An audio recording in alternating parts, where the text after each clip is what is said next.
Okay, here we are where we left off. Might go and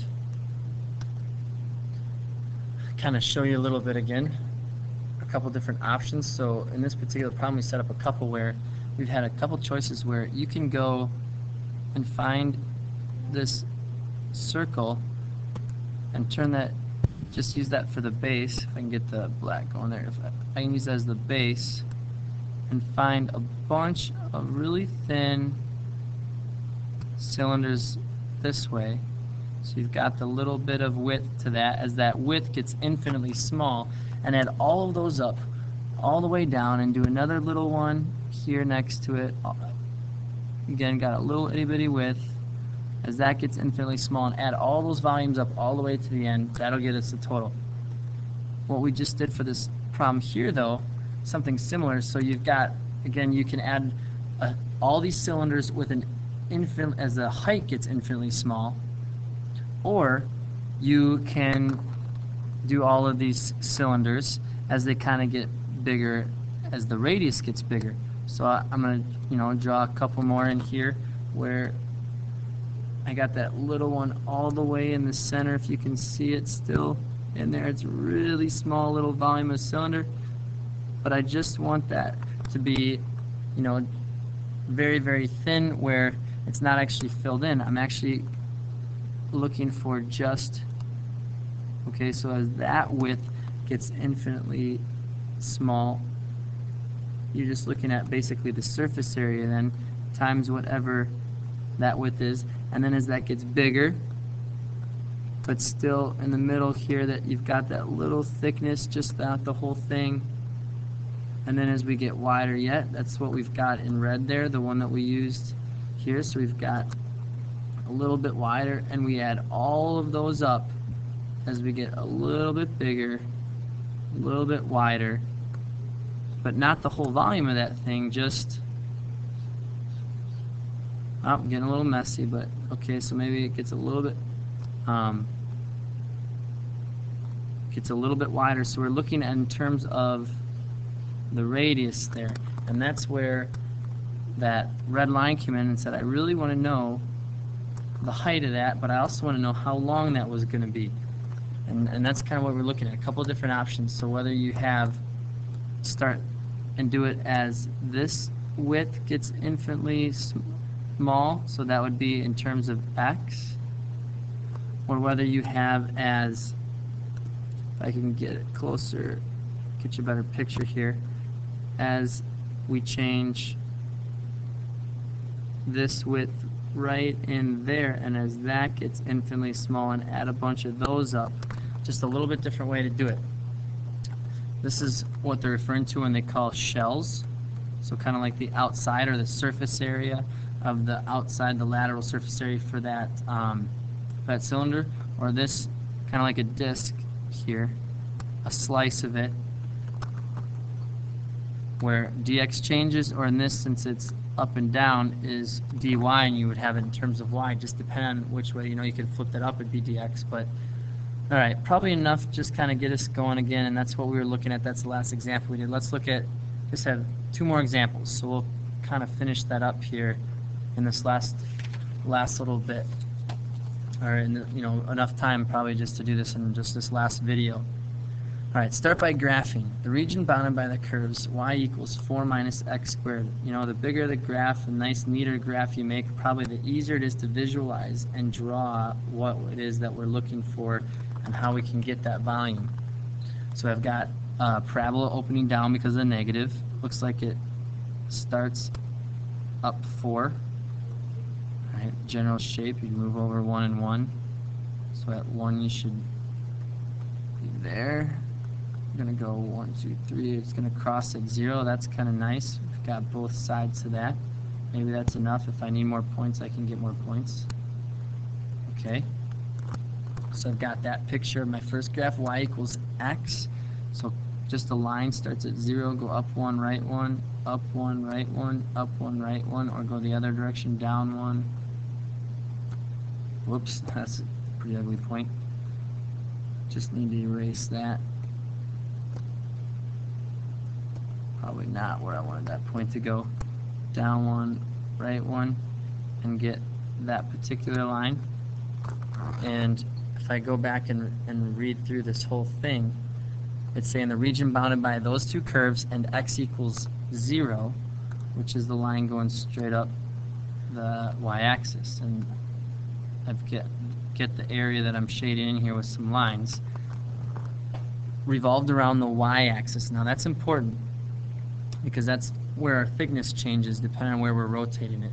So this thing is going to be somehow rotated around the y-axis, and we're looking for a volume.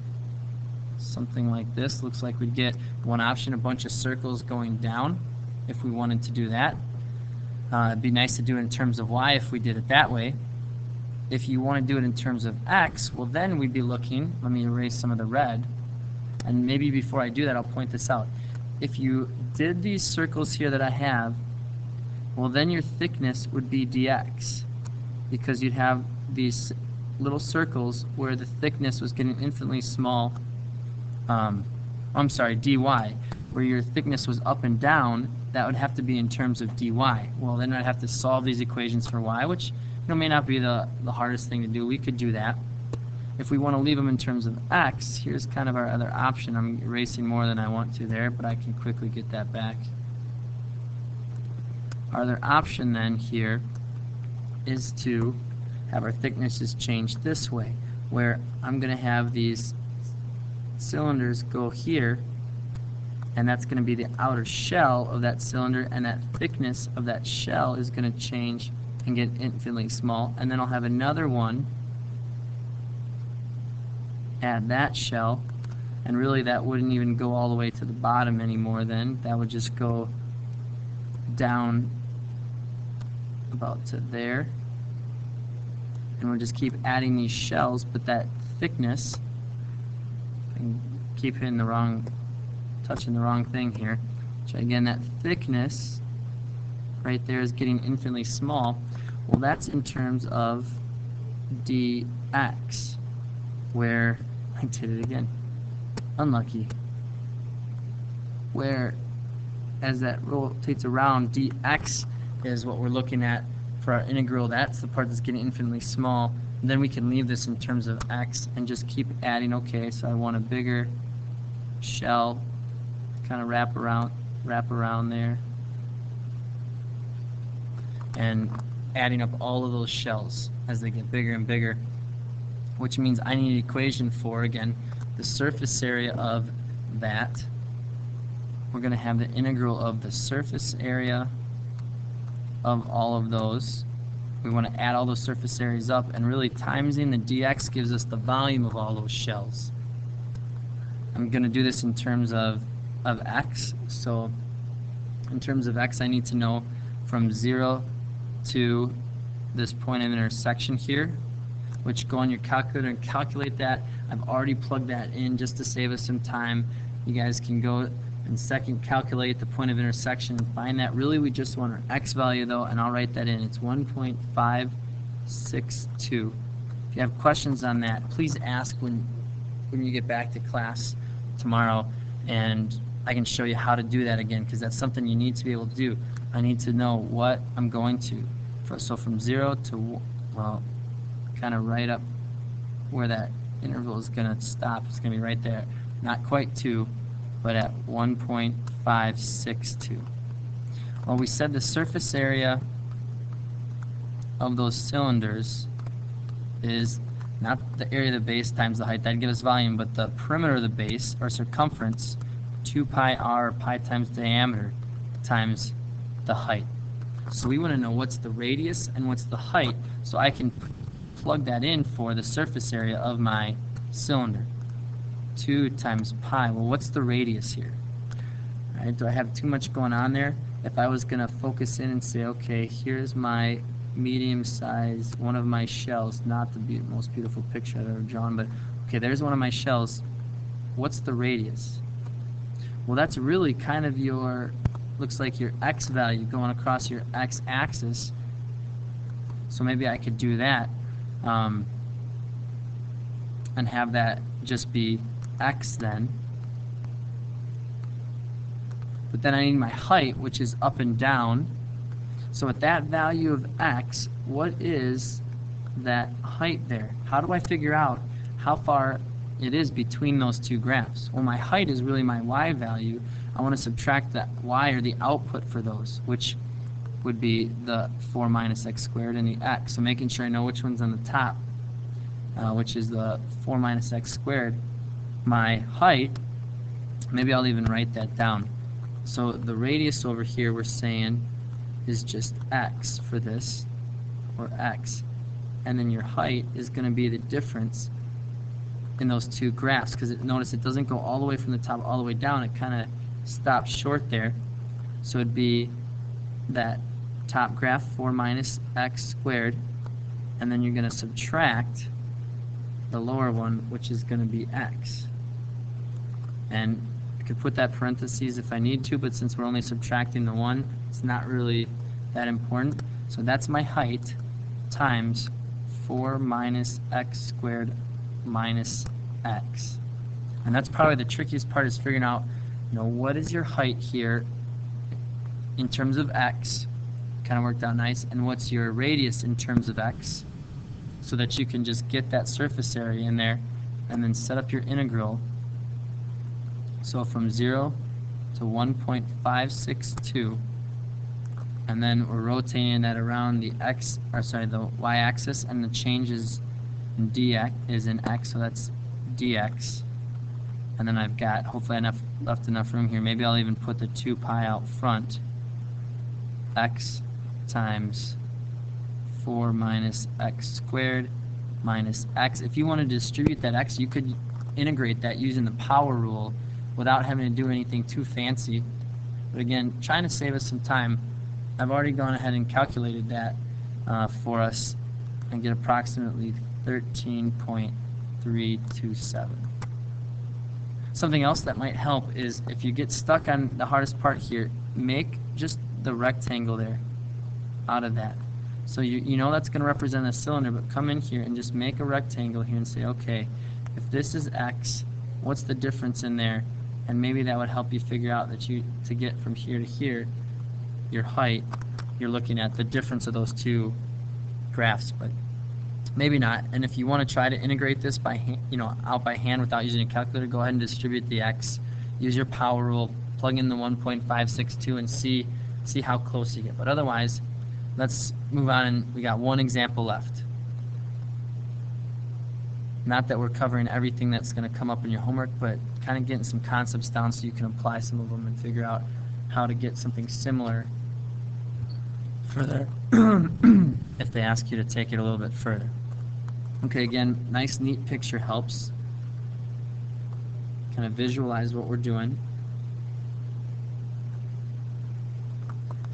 Mathematician has a paperweight made so its base is the shape of the region between the x-axis, so this is the base, the x-axis, and an arch, the curve y equals 2 sine. So here's my x-axis, so its base is going to be between there and, all right, what are we looking at? 2 sine of x. Well, that means we're going to be up 2, maybe be down 2. We probably don't have to go down 2 because we're going between the x-axis, but maybe if we rotate it, we'll see what we end up doing.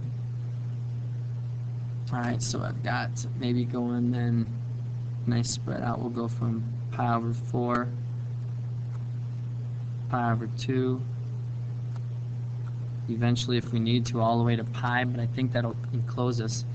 Sine of 0 is 0. Sine of pi over 2 would be 1, so it looks like I do need to go a little bit further. Erase that arrow, erase too much, add that back in there. So we are going to go all the way to pi, because we're going to have to come all the way down. Yep, not quite symmetrical. Maybe I'll even move pi there. Definitely had better pictures. Move that, make that a little bit closer to symmetrical. Can't even draw a half circle. Okay, so anyways, technology is great when it works, and when I can draw what I want to draw. Give me one more shot at it. Third time's the charm. Alright, and I think a big part of why I'm having a tough time is it doesn't look quite symmetrical. So anyways, we'll go all the way to, okay, good enough. It says this is the base of the region, or this region represents the base. Each cross-section cut perpendicular to the x-axis. So we're going to have these cross-sections cut perpendicular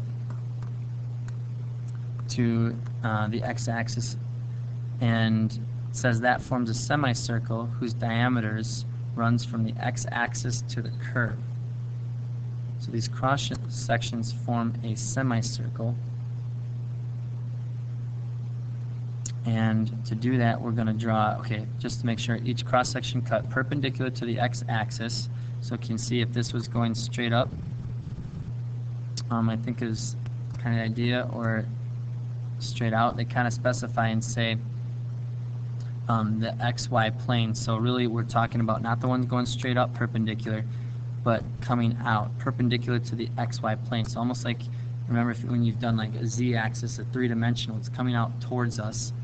So they're cut that particular way, and they are a semicircle.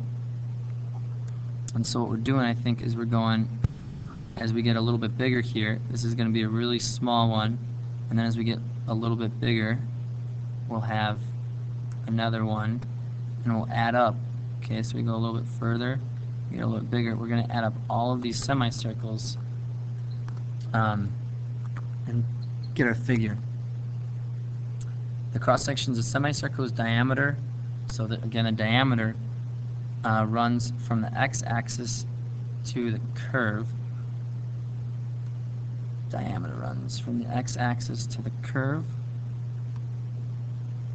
and if I did that, I'm looking at the way I set up earlier. I don't know if I don't think I set that up, because that should be then your diameter. So let me change that a little bit here. So the cross section is coming out here, but it looks like what we're actually doing is we're having that be the whole diameter, which means you've got these little ones as you get a little bit bigger sticking out.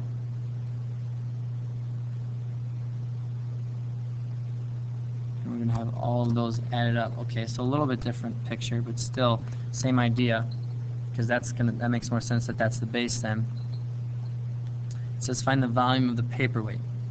So what we're going to do is probably the easiest to do this and make these just a little bit thick. So let's say I've got a volume of half of a circle here with this little bit of thickness, which is along the x-axis, which makes that dx, which seems that it'd be easiest to do this in terms of x, which is nice because that's what I have for my equation. So we'll do this in terms of x, which also means we'll be going from 0 to pi. That'll make that nice to figure out my bounds. I mean, 0 to 2 would have been fine also, but we can do it from 0 to pi. And now really, what's the area that we're looking for there? And I actually had the same area, I just had it kind of turn as I started to draw at the beginning. But what's the area there then that we're multiplying by dx to get our volume of our little half discs? The area of a circle is pi r squared. So if we're just doing half of that, cut out that little circle I drew in there. If we're doing half of that, be pi r squared over 2.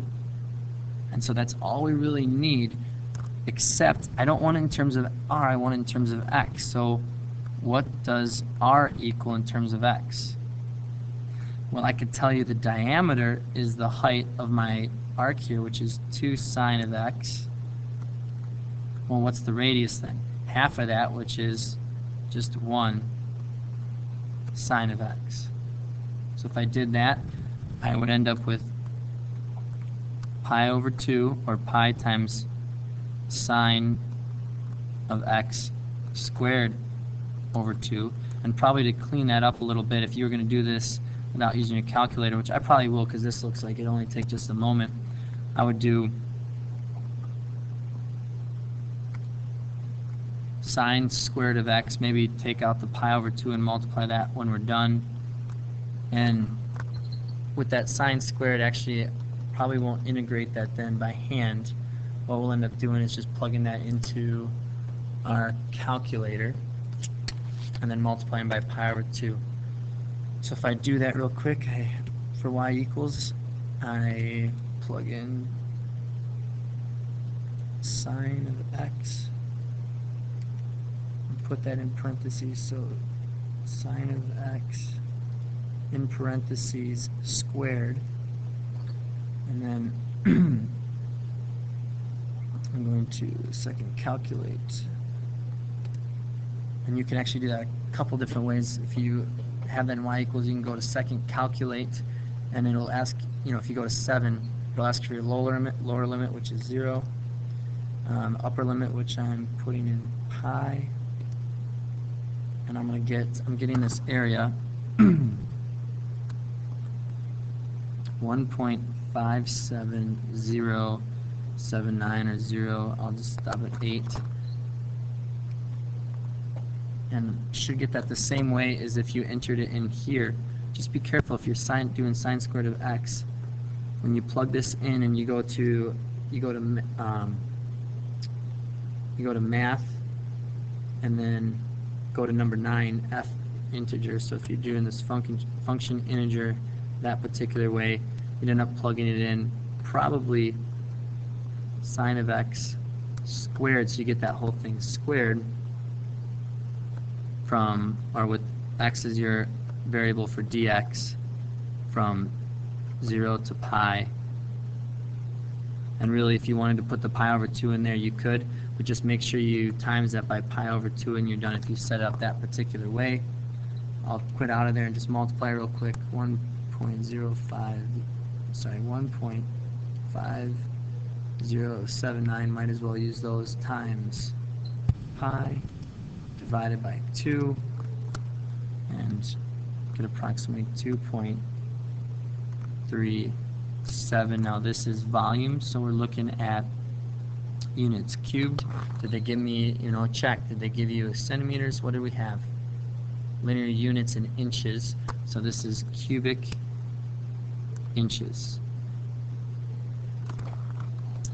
If you need to go back and rewatch a part of that, or if you have a question on the calculator part, we've done that quite a bit, so I didn't show you that on the calculator, just kind of walked you through it, but feel free to ask tomorrow in class.